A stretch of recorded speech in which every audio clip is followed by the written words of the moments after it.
বন্ধুরা, আমার নাম বীণা দেবী। আজ আমার ছোট ছেলে প্রীতমের চতুর্থ বিয়ে। বাড়ির চারপাশ আলোয় ঝলমল করছে, সানাই বাজছে, আত্মীয় স্বজনদের কলরবে মুখরিত পুরো বাড়ি।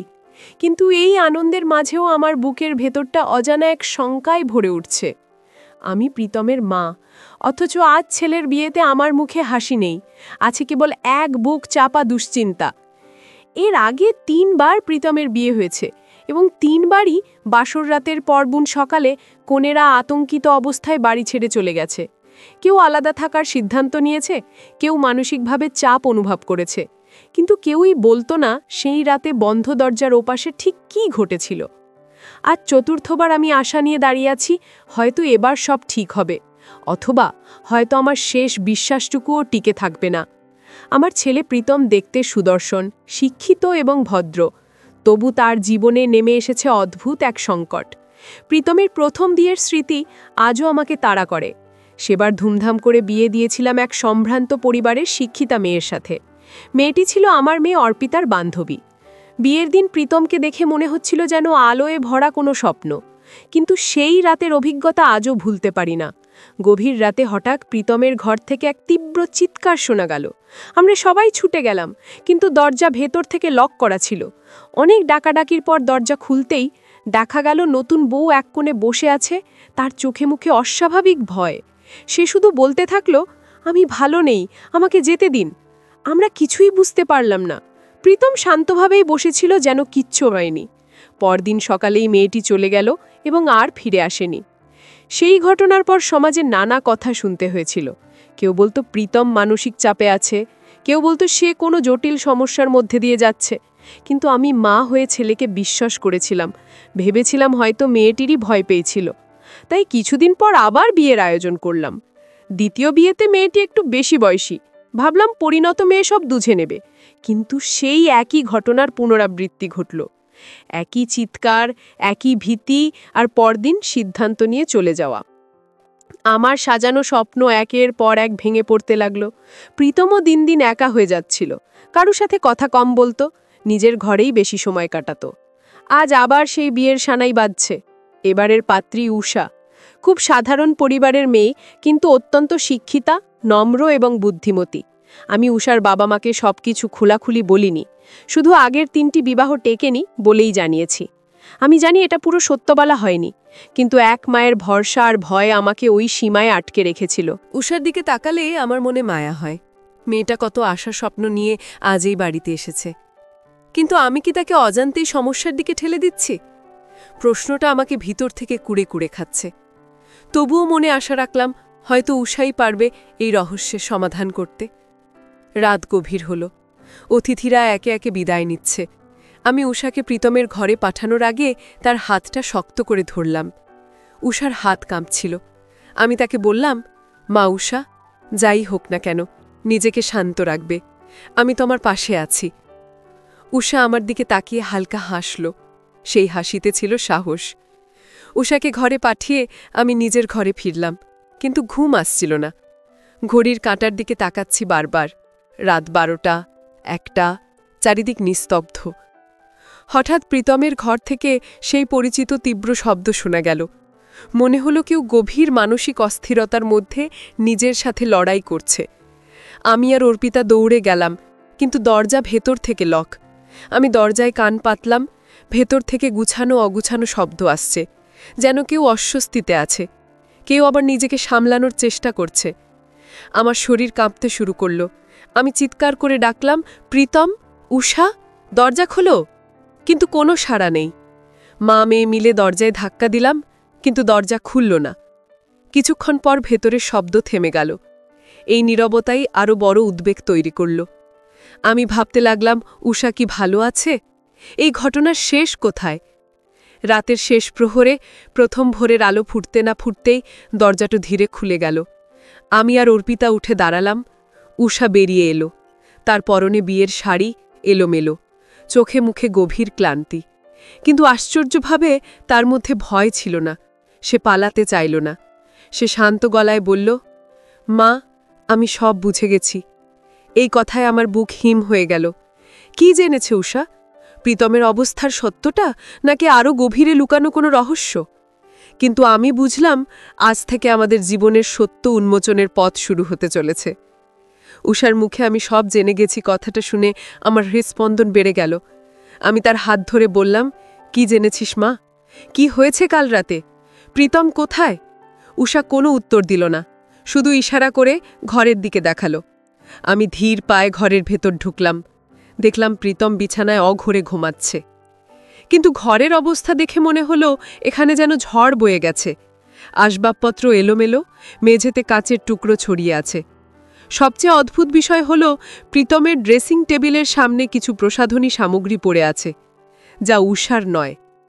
একটি লিপস্টিক খোলা অবস্থায় পড়ে আছে, আর আয়নায় লাল রং দিয়ে কিছু একটা লেখা ছিল, যা এখন মুছে ফেলা হয়েছে। আমি উষাকে নিয়ে আমার ঘরে এলাম। তাকে এক গ্লাস জল দিলাম।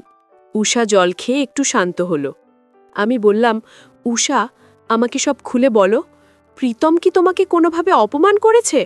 উষা মাথা নাড়ল। সে বলল, না মা, উনি আমাকে আঘাত করেননি, কিন্তু উনি যা করেছেন তা আমাকে ভয় পাইয়ে দিয়েছে। মাঝরাতে হঠাৎ ওনার আচরণ বদলে গিয়েছিল। উনি আর আগের মতো স্বাভাবিক ছিলেন না, যেন অন্য কেউ হয়ে গিয়েছিলেন। আমি অবাক হয়ে বললাম, অন্য কেউ মানে? ও কি কোনো অভিনয় করছিল? উষা বলল, না মা, অভিনয় নয়। ওনার গলার স্বর, হাঁটার ভঙ্গি, এমনকি তাকানোর ধরন সব পাল্টে গিয়েছিল। উনি নিজেকে প্রিয়াঙ্কা বলে দাবি করছিলেন। প্রিয়াঙ্কা নামটা শুনে আমার মনে একরকম অস্বস্তি জাগল। কোথায় যেন শুনেছি, কিন্তু মনে করতে পারছি না। উষা বলতে থাকল, মা, উনি আয়নার সামনে দাঁড়িয়ে নিজের সাথেই কথা বলছিলেন। উনি খুব অস্থির ছিলেন, কখনো শান্ত, কখনো উত্তেজিত। উনি বলছিলেন আমাকে কেউ বুঝতে চায়নি। মাঝে মাঝে হেসে আবার ভাবনায় ডুবে যাচ্ছিলেন। আমি ভয়ে এক কোণে দাঁড়িয়েছিলাম। যখনই কাছে যাওয়ার চেষ্টা করেছি, উনি বলেছিলেন, এখন কাছে আসো না। কিন্তু আমি বেরোইনি মা, আমি সাহস করে দাঁড়িয়েছিলাম। উষার সাহস সত্যি প্রশংসার যোগ্য। আগের বউরা যা পারেনি, উষা তা করেছে। সে পালিয়ে যায়নি, বরং পরিস্থিতি বোঝার চেষ্টা করেছে। কিন্তু আমার ছেলের এই অবস্থা কেন? আমি অর্পিতাকে ডাকলাম। সব শুনে অর্পিতা বলল, মা, ভাইয়া তো ছোটবেলা থেকে এমন ছিল না, খুব শান্ত মানুষ ছিল। কিন্তু বিদেশে রিয়ানের সাথে থাকার সময় কিছু কি হয়েছিল? রিয়ানের কথা মনে পড়তেই আমার মনে হলো রিয়ান হয়তো কিছু জানে। প্রীতম বিদেশ থেকে ফেরার পরেই বদলে গিয়েছিল। আমি ঠিক করলাম আজই রিয়ানের সাথে যোগাযোগ করার চেষ্টা করব। এদিকে সকাল হতেই পাড়া প্রতিবেশীরা উকিঝুঁকি দিতে শুরু করল। সবাই ভাবছে আজও হয়তো নতুন বউ পালিয়ে যাবে। কিন্তু উষাকে বাড়িতে দেখে সবাই অবাক হলো। আমি সবাইকে বললাম, বৌমা ক্লান্ত, বিশ্রাম নিচ্ছে। প্রীতম ঘুম থেকে উঠল অনেক দেরিতে। ব্রেকফাস্ট টেবিলে সে একদম স্বাভাবিক আচরণ করছে, যেন কাল রাতে কিছুই হয়নি। সে উষার দিকে তাকিয়ে হেসে বলল, উষা, কাল রাতে তোমার ঘুম ভালো হয়েছে তো? উষার মুখে একরকম উদ্বেগ দেখা গেল, কিন্তু সে হাসি ফুটিয়ে বলল, হ্যাঁ, ভালোই। এই দুই রূপ, একদিকে রাতের অস্থিরতা আর এখনকার স্বাভাবিকতা, আমাকে আরও চিন্তায় ফেলে দিল। ও কি সত্যি কিছু মনে রাখতে পারে না, নাকি সবটাই ও জানে? দুপুরের দিকে প্রীতম অফিসে গেলে আমি তার ঘরে গেলাম। কোনো সূত্র পাওয়া যায় কিনা দেখতে লাগলাম। বইয়ের আলমারিতে একটা পুরনো ডায়েরি পেলাম। হাতের লেখা দেখে বুঝলাম এটি প্রীতমের নয়। প্রথম পাতায় বড় করে লেখা, প্রিয়াঙ্কার অসমাপ্ত গল্প। পাতা উল্টাতে উল্টাতে আমার হাত ঠান্ডা হয়ে এলো। এটি কোনো সাধারণ ডায়েরি নয়, একটি উপন্যাসের মতো লেখা, যার প্রধান চরিত্র প্রিয়াঙ্কা, আর সেই চরিত্রের আচরণ ও কথাবার্তার সাথে প্রীতমের কাল রাতের আচরণের অদ্ভুত মিল। ডায়েরির ভাঁজে একটি ছবি পেলাম। ছবিতে প্রীতম, রিয়ান এবং তাদের মাঝে এক তরুণী। মেয়েটির চোখে অদ্ভুত বিষণ্ণতা। ছবির পেছনে লেখা, রিয়ান, প্রীতম আর প্রিয়াঙ্কা, আমাদের কলেজ জীবন। আমি অবাক হয়ে ছবিটার দিকে তাকিয়ে রইলাম। এই মেয়েটি কে? প্রীতম তো কখনো বলেনি এরকম কাউকে চেনে। এখানেই কি লুকিয়ে আছে সেই অতীত, যা আজ আমাদের জীবন অস্থির করে তুলছে? বিকেলে উষাকে ডেকে ডায়েরিটা দেখালাম। ছবিটা দেখে উষা বলল, মা, এই মেয়েটির কথাই উনি কাল রাতে বলছিলেন। উনি বলছিলেন প্রিয়াঙ্কা ফিরে এসেছে, আমার মনে হয় এই মেয়েটির সাথেই ওনার কোনো পুরনো ঘটনা যুক্ত আছে, আর সেই স্মৃতি আজ উনাকে অশান্ত করছে। আমরা শাশুড়ি বৌমা একসাথে সিদ্ধান্ত নিলাম, এই রহস্য উদ্ঘাটন না করলে প্রীতমকে স্বাভাবিক জীবনে ফিরিয়ে আনা সম্ভব হবে না। সত্য যত গভীরই হোক, আমাদের তা জানতে হবে। প্রীতমের বন্ধু রিয়ান এখন লন্ডনে থাকে। আমি অনেক কষ্টে তার নম্বর জোগাড় করে ফোন করলাম। ফোনটা রিসিভ করতেই আমি বললাম, রিয়ান, আমি প্রীতমের মা বলছি। রিয়ান প্রথমে একটু অবাক হলো, তারপর কুশল বিনিময় করল। আমি আর সময় নষ্ট না করে সরাসরি জানতে চাইলাম, রিয়ান, প্রিয়াঙ্কা কে, আর প্রীতমের সাথে ওর কি সম্পর্ক ছিল? প্রিয়াঙ্কার নাম শুনেই ফোনের অপাশে দীর্ঘ নীরবতা। তারপর রিয়ান বলল, আন্টি, আপনি প্রিয়াঙ্কার কথা জানলেন কি করে? প্রীতম কি আপনাকে বলেছে? আমি বললাম, না, আমি ওর ডায়েরিয়ার ছবি পেয়েছি। রিয়ান, সত্যি করে বলো, কি হয়েছিল ওদের মধ্যে? আমার ছেলের মানসিক অবস্থা দিন দিন খারাপ হচ্ছে। রিয়ান দীর্ঘশ্বাস ফেলে বলল, আন্টি, প্রিয়াঙ্কা আমাদের সাথেই পড়ত। খুব শান্ত, অন্তর্মুখী আর আবেগপ্রবণ মেয়ে ছিল। প্রীতম আর প্রিয়াঙ্কা ভালো বন্ধু ছিল, কিন্তু প্রীতম তাকে কিভাবে দেখত সেটা আমি নিশ্চিত নই। তবে প্রিয়াঙ্কা প্রীতমকে অত্যন্ত শ্রদ্ধা করত এবং ওর উপর অনেকটাই নির্ভর করত। সমস্যা হলো, প্রিয়াঙ্কা দীর্ঘদিন মানসিক চাপের মধ্যে ছিল। সে একটা উপন্যাস লিখছিল যেখানে প্রধান চরিত্র ছিল তার নিজের অনুভূতির প্রতিচ্ছবি। সেখানে মেয়েটি তার কাছের মানুষকে হারিয়ে মানসিকভাবে ভেঙে পড়ে। আমরা প্রথমে এটাকে নিছক সাহিত্য ভেবেছিলাম, কিন্তু প্রীতম যখন প্রিয়াঙ্কার অনুভূতি বুঝতে না পেরে দূরে সরে যায়, তখন প্রিয়াঙ্কা ভীষণ ভেঙে পড়ে। সে পরে ধীরে ধীরে মানসিক ভারসাম্য হারাতে শুরু করে, যদিও পরিবার তাকে চিকিৎসা করিয়েছিল। রিয়ানের কথা শুনে আমার শরীর হিম হয়ে গেল। তার মানে প্রীতম নিজেকে দায়ী মনে করে? রিয়ান আরও বলল, আন্টি, প্রিয়াঙ্কা শেষবার যখন প্রীতমের সাথে দেখা করে তখন বলেছিল, তুমি আমার ভালো চাও, এটাই আমার কাছে যথেষ্ট। এরপর কিছুদিন পর সে হারিয়ে যায় নিজের জীবনে। পরে সে আর কারোর সাথে যোগাযোগ রাখেনি, কিন্তু প্রীতম সেই সময় থেকে নিজেকে দোষী ভাবতে শুরু করে। আমার মনে হয় অতিরিক্ত অপরাধবোধ থেকে প্রীতম নিজের আত্মবিশ্বাস হারিয়ে ফেলেছে। মাঝে মাঝে সে অনুভব করে প্রিয়াঙ্কার মতো হওয়াই তার দায়বদ্ধতার প্রমাণ। ফোন রাখার পর আমি সোফায় বসে পড়লাম। সব কিছু এখন পরিষ্কার হতে শুরু করেছে। আমার ছেলে কোনো অস্বাভাবিক কিছু করছে না, সে গভীর অপরাধবোধে ভুগছে। এই অপরাধবোধ তাকে এতটাই গ্রাস করেছে যে সে নিজের পরিচয় নিয়ে বিভ্রান্ত হয়ে পড়ে। আর ঠিক সেই মুহূর্তেই তার স্ত্রীরা তার কাছে দূরবর্তী মনে হয়, কারণ প্রিয়াঙ্কার গল্পে জীবনে বিশ্বাসঘাতকতা ছিল একটি বড় উপাদান। উষা আমার পাশে এসে বসল। আমি তাকে সব খুলে বললাম। উষা শান্তভাবে সব শুনল। তার চোখে জল, কিন্তু সেই সাথে দৃঢ়তাও দেখতে পেলাম। উষা বলল, মা, তার মানে উনি অসুস্থ নন, বরং মানসিকভাবে ভেঙে পড়েছেন। ওনার চিকিৎসা প্রয়োজন। উনি প্রিয়াঙ্কা আপার স্মৃতি থেকে বের হতে পারছেন না। আমাদের ওনাকে বোঝাতে হবে যে তিনি কোনো ভুল করেননি। আমি বললাম, কিন্তু কিভাবে? ও তো নিজের সমস্যাটা স্বীকারই করে না। উষা বলল, আমাদের একটা পরিকল্পনা করতে হবে। ওনাকে ওনার নিজের অনুভূতির মুখোমুখি দাঁড় করাতে হবে। মা, আপনি কি আমাকে সাহায্য করবেন? আমি উষার হাত ধরে বললাম, অবশ্যই মা, আমার ছেলেকে বাঁচাতে আমি সব করতে পারি। সেদিন রাতে প্রীতম বাড়ি ফিরল স্বাভাবিক মেজাজে। সে উষার জন্য একটা শাড়ি এনেছে। উষা শাড়িটা নিয়ে হাসল, কিন্তু তার চোখের কোণে ছিল উদ্বেগের ছায়া। রাতের খাবারের টেবিলে উষা ইচ্ছে করেই প্রিয়াঙ্কার প্রসঙ্গ তুলল। সে বলল, আচ্ছা, আপনার কোনো কলেজ ফ্রেন্ডের কথা তো বললেন না, কোনো কাছের বন্ধু ছিল না? প্রীতমের হাতটা থেমে গেল, তার মুখের হাসি মিলিয়ে গেল। সে গম্ভীর স্বরে বলল, না, আমার কোনো কাছের বন্ধু ছিল না। কেন জিজ্ঞেস করছো? উষা বলল, এমনি একটা ছবি দেখলাম আপনার আলমারিতে। প্রীতম বিরক্ত হয়ে বলল, তোমাকে আমার জিনিসে হাত দিতে কে বলেছে? ব্যক্তিগত ব্যাপারে নাক গলাবে না। সে না খেয়েই উঠে চলে গেল। উষার অনুমান ঠিক, প্রিয়াঙ্কার নাম বা স্মৃতি প্রীতমকে অস্থির করে তোলে। সে নিজের অতীত থেকে পালাতে চায়, কিন্তু সেই অতীতই তাকে তাড়া করে।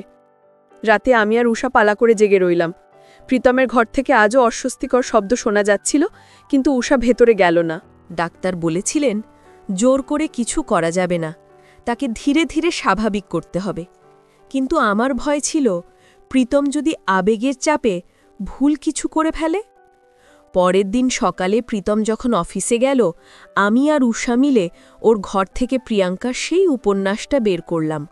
উষা বলল, মা, আমি এই উপন্যাসটা পড়ব। প্রিয়াঙ্কা ঠিক কী ভাবত সেটা জানতে পারলে প্রীতমকে বুঝতে সুবিধে হবে। উষা সারা দুপুর ধরে সেই ডায়েরি পড়ল। বিকেলের দিকে সে আমার কাছে এসে বলল, মা, এই গল্পে প্রিয়াঙ্কা চরিত্রটি ছোটবেলায় খুব অবহেলিত ছিল। সে চাইত কেউ তাকে গুরুত্ব দিক।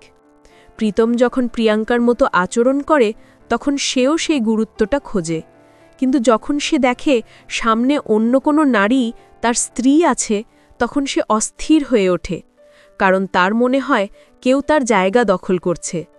উষার বিশ্লেষণ শুনে আমি অবাক হলাম। এত অল্প বয়সে মেয়েটির এত গভীর উপলব্ধি! আমরা ঠিক করলাম আজ রাতে আমরা একটা ঝুঁকি নেব। উষা আজ রাতে প্রীতমের সাথে প্রিয়াঙ্কার স্মৃতিকে সামনে রেখে কথা বলবে। সে প্রীতমের ভুল ধারণা দূর করার চেষ্টা করবে। এটা খুবই ঝুঁকিপূর্ণ হতে পারে, কিন্তু আমাদের আর কোনো পথ নেই। আমি আড়ালে থাকব, যদি পরিস্থিতি খারাপ হয় তবে আমি সামলে নেব। সন্ধ্যা ঘনিয়ে এলো। আমার বুক ধরফর করছে।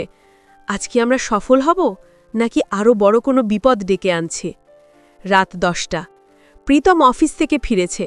আজ তাকে খুব ক্লান্ত দেখাচ্ছে। উষা তাকে খাবার দিয়ে বলল, আজ তাড়াতাড়ি শুয়ে পড়ুন, আপনাকে খুব ক্লান্ত লাগছে। প্রীতম কোনো কথা না বলে খেয়ে দিয়ে ঘরে চলে গেল। উষা আমাকে ইশারা করে ঘরে ঢুকল। আমি দরজার বাইরে অন্ধকারে দাঁড়িয়ে রইলাম। ঘরের ভেতর থেকে তাদের কথাবার্তা শোনা যাচ্ছে। উষা খুব সাবধানে কথা বলছে। কিছুক্ষণ পর হঠাৎ প্রীতমের গলার স্বর বদলে গেল, সেই ভারী পরিবর্তিত কণ্ঠস্বর। সে বলছে, তুমি কেন এসেছ? তুমি কি জানো না এটা প্রিয়াঙ্কার ঘর?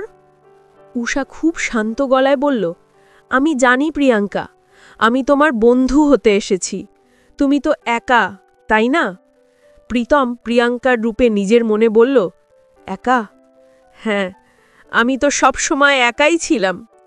প্রীতম আমাকে ছেড়ে চলে গেছে। ও আমাকে গুরুত্ব দিত না।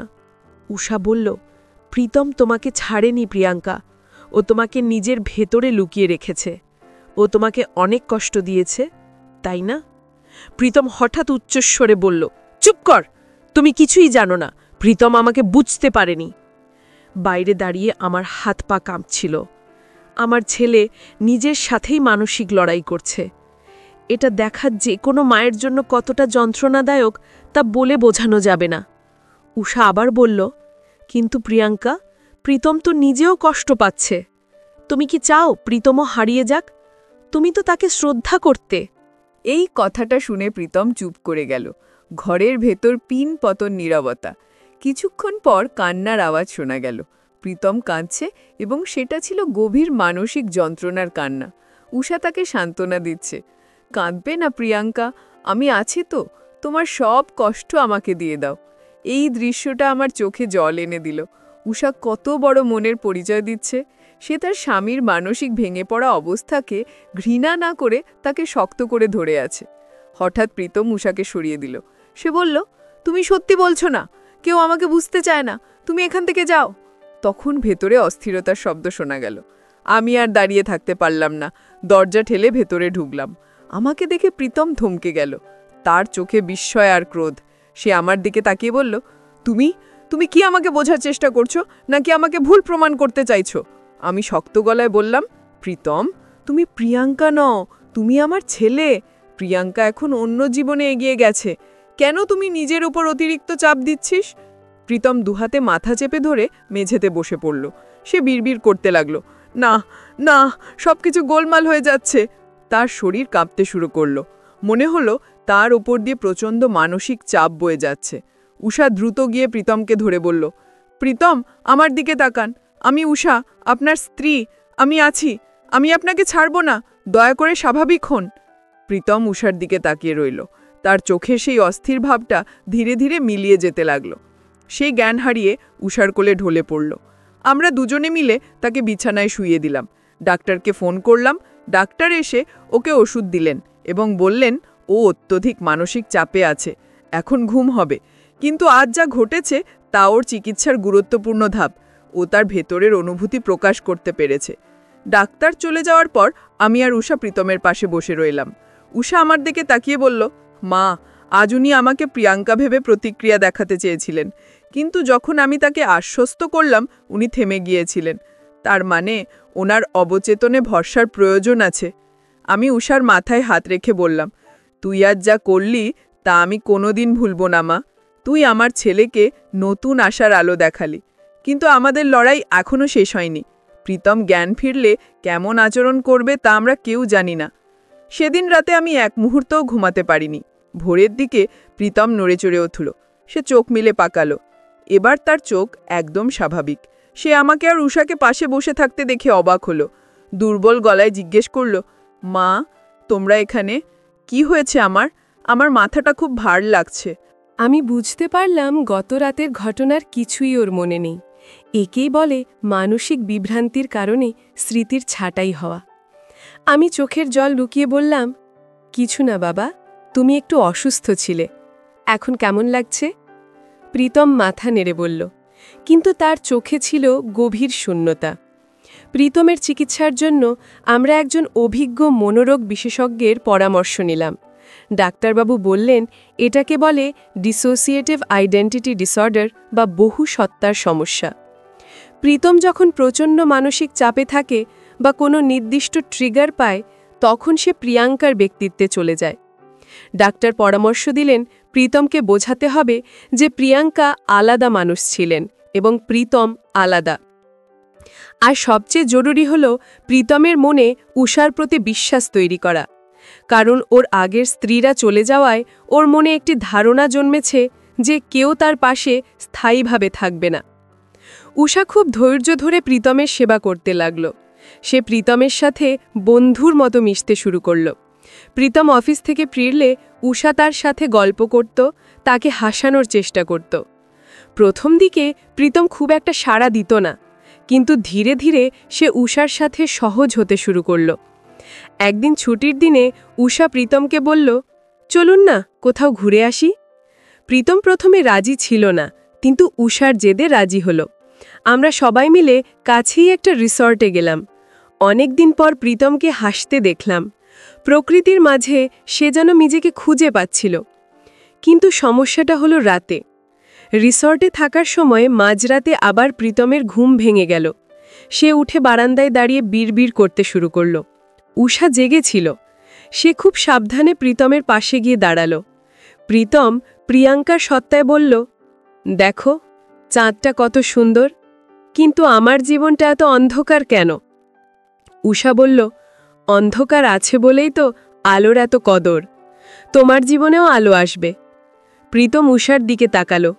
তার চোখে সেই পরিচিত হিংস্রতা নেই, আছে একরাশ বিষাদ। সে বলল, তুমি কে? তুমি কেন আমার পিছু ছাড়ছ না? উষা খুব মায়াবী গলায় বলল, আমি তোমার ছায়া। তুমি যেখানে যাবে আমিও সেখানে যাব।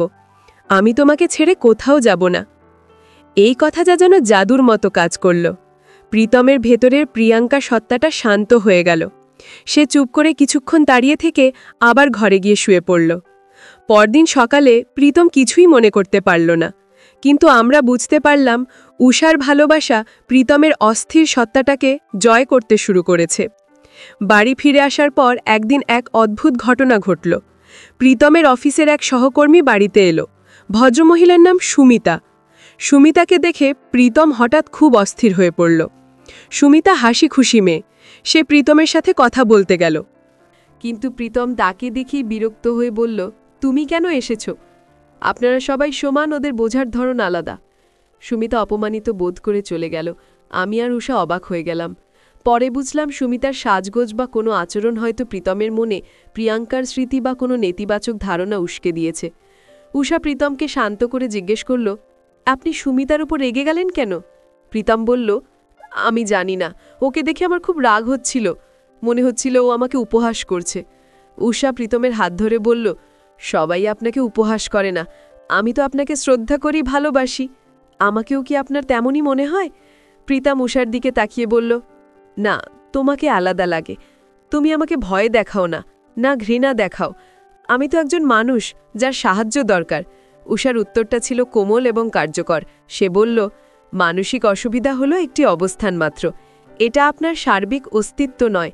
আমি মানুষ প্রীতমকে পছন্দ করি, আপনার অসুবিধাকে নয়, আর আমরা দুজনে মিলে এই অবস্থার মোকাবিলা করব। প্রীতম সেদিন উষার কাঁধে মাথা রেখে কেঁদেছিল। সেই কান্না ছিল মুক্তির কান্না। জমে থাকা কষ্টদিনই উষার কাছে নাড়িয়ে দিল। আমি আড়াল থেকে সব দেখছিলাম আর কৃতজ্ঞতা অনুভব করছিলাম। উষার ভালোবাসা প্রীতমের জন্য আশীর্বাদ স্বরূপ। কিন্তু আমাদের পরীক্ষা তখনও শেষ হয়নি। ডাক্তার বলেছিলেন প্রীতম পুরোপুরি সুস্থ হতে সময় লাগবে। মাঝে মাঝে পুনরাবর্তন, রিল্যাপস ঘটতে পারে, অর্থাৎ আবারও পুরনো লক্ষণ দেখা দিতে পারে। আমাদের সতর্ক থাকতে হবে। আমি বাড়ির পরিবেশ একেবারেই শান্ত রাখার চেষ্টা করতাম। কোনো ঝগড়া বা উচ্চস্বরে কথা হওয়া বন্ধ করে দিলাম। প্রীতম যাতে কোনোভাবে মানসিক চাপ না পায় সেদিকে কড়া নজর রাখলাম। দেখতে দেখতে আরও 2 মাস কেটে গেল। প্রীতম এখন অনেকটাই স্বাভাবিক। সে নিয়মিত ওষুধ খাচ্ছে এবং ডাক্তারের কাছে কাউন্সেলিং করছে। উষার সাথে তার সম্পর্ক এখন অনেক গভীর। তারা একসাথে সময় কাটায়, ভবিষ্যৎ নিয়ে পরিকল্পনা করে। আমি ভাবলাম হয়তো সব ঠিক হয়ে গেছে, কিন্তু পরিবর্তন কখনো কখনো অপ্রত্যাশিতভাবে সামনে আসে। একদিন বিকেলে প্রীতম অফিস থেকে ফেরার পথে একটি সড়ক দুর্ঘটনা দেখে। ঘটনাস্থলে কিছুটা বিশৃঙ্খলা দেখে সে মানসিকভাবে ভেঙে পড়ে এবং অজ্ঞান হয়ে যায়। তাকে হাসপাতালে নিয়ে যাওয়া হলো। জ্ঞান ফেরার পর সে অস্বস্তিকর আচরণ করতে শুরু করে। হাসপাতালের বেডে শুয়ে সে ঘাবড়ে গিয়ে বলল, আমি ভয় পাচ্ছি, আমার মনে হচ্ছে আমি বড় ভুল করেছি, প্রিয়াঙ্কার জন্য নিজেকে দায়ী মনে হয়। ডাক্তাররা তাকে সাময়িকভাবে শান্ত রাখার ওষুধ দিলেন। আমরা সবাই হাসপাতালে ছুটে গেলাম। ডাক্তার বললেন ঘটনাস্থলের দৃশ্য তার পুরনো মানসিক আঘাতকে উস্কে দিয়েছে। তার মনে হচ্ছে প্রিয়াঙ্কার জীবনে ঘটে যাওয়া ঘটনার জন্য সে দায়ী, যদিও আসলে সে নিশ্চিত নয় কি ঘটেছিল। এই অনিশ্চয়তাই তাকে দীর্ঘদিন ধরে অস্থির করে রেখেছে। উষা বলল, আমাদের জানতে হবে প্রিয়াঙ্কা আসলে বেঁচে আছে কিনা। রিয়ান ভাই বলেছিলেন প্রিয়াঙ্কা নিখোঁজ ছিলেন। যদি আমরা তার খোঁজ পাই তবে প্রীতমের মনে থাকা ভুল ধারণা দূর করতে পারব। আমরা রিয়ানের সাথে আবার যোগাযোগ করলাম। রিয়ান খোঁজ নিয়ে জানালো প্রিয়াঙ্কা আসলে মারা যায়নি। সে মানসিকভাবে দুর্বল হয়ে এক সহায়তা কেন্দ্রে ছিল অনেক দিন। এখন সে সুস্থ এবং একটি এনজিওতে কাজ করে। সে অন্য শহরে থাকে। এই খবরটা আমাদের কাছে বড় স্বস্তির মতো লাগলো। আমরা সিদ্ধান্ত নিলাম প্রীতমকে প্রিয়াঙ্কার সাথে দেখা করাবো। তাকে নিজের চোখে দেখতে হবে যে প্রিয়াঙ্কা সুস্থভাবে বেঁচে আছে। তাহলেই তার ভেতরের অপরাধবোধ দূর হবে। ডাক্তারও এই প্রস্তাবে সম্মতি দিলেন। তবে তিনি বললেন খুব সতর্কভাবে করতে হবে, আচমকা দেখা করানো যাবে না, মানসিকভাবে তাকে আগে প্রস্তুত করতে হবে। প্রীতম হাসপাতাল থেকে ছাড়া পাওয়ার পর আমরা তাকে বললাম যে আমরা একটা স্বল্প ভ্রমণে যাচ্ছি। আমরা সেই শহরে গেলাম যেখানে প্রিয়াঙ্কা থাকে। উষা আগে গিয়ে প্রিয়াঙ্কার সাথে দেখা করল। প্রিয়াঙ্কা এখন অনেক পরিণত। সব শুনে সে বলল, আমি জানতাম না প্রীতম এত কষ্ট পাচ্ছে। সে যদি সত্যটা জানতে চায় আমি অবশ্যই তাকে তাই জানাবো। আমিও চাই সে তার মানসিক চাপ থেকে মুক্তি পাক। প্রিয়াঙ্কার সহযোগিতা আমাদের মনোবল আরও বাড়ালো। সেদিন বিকেলে আমরা প্রীতমকে নিয়ে একটি পার্কে গেলাম। প্রিয়াঙ্কা সেখানে আগের থেকেই অপেক্ষা করছিল। প্রীতম যখন প্রিয়াঙ্কাকে দেখল সে বিস্মিত হয়ে স্থির দাঁড়িয়ে রইল। প্রিয়াঙ্কা এগিয়ে এসে বলল, প্রীতম কেমন আছো? প্রীতম কাঁপা গলায় বলল, তুমি সুস্থ আছো? আমি ভেবেছিলাম। প্রিয়াঙ্কা স্নিগ্ধ হাসি দিয়ে বলল, আমি সুস্থ আছি। আর তুমি কেন নিজেকে দোষ দিচ্ছ? আমাদের জীবনে যে ঘটনাটা ঘটেছিল তা ছিল একটি কঠিন সময়। তার জন্য তুমি একা দায়ী নও। প্রীতম নিচের দিকে তাকিয়ে বলল, আমি সারা জীবন নিজেকে ভুল ভেবেছি। প্রিয়াঙ্কা তার কাঁধে আশ্বাসের হাত রেখে বলল, অতীতের ওপর অতিরিক্ত বোঝা নিয়ে বাঁচলে এগোনো যায় না। এখন তোমার সামনে সুন্দর ভবিষ্যৎ আছে। দেখো, উষা তোমার পাশে আছে। তুমি নতুন করে শুরু করো।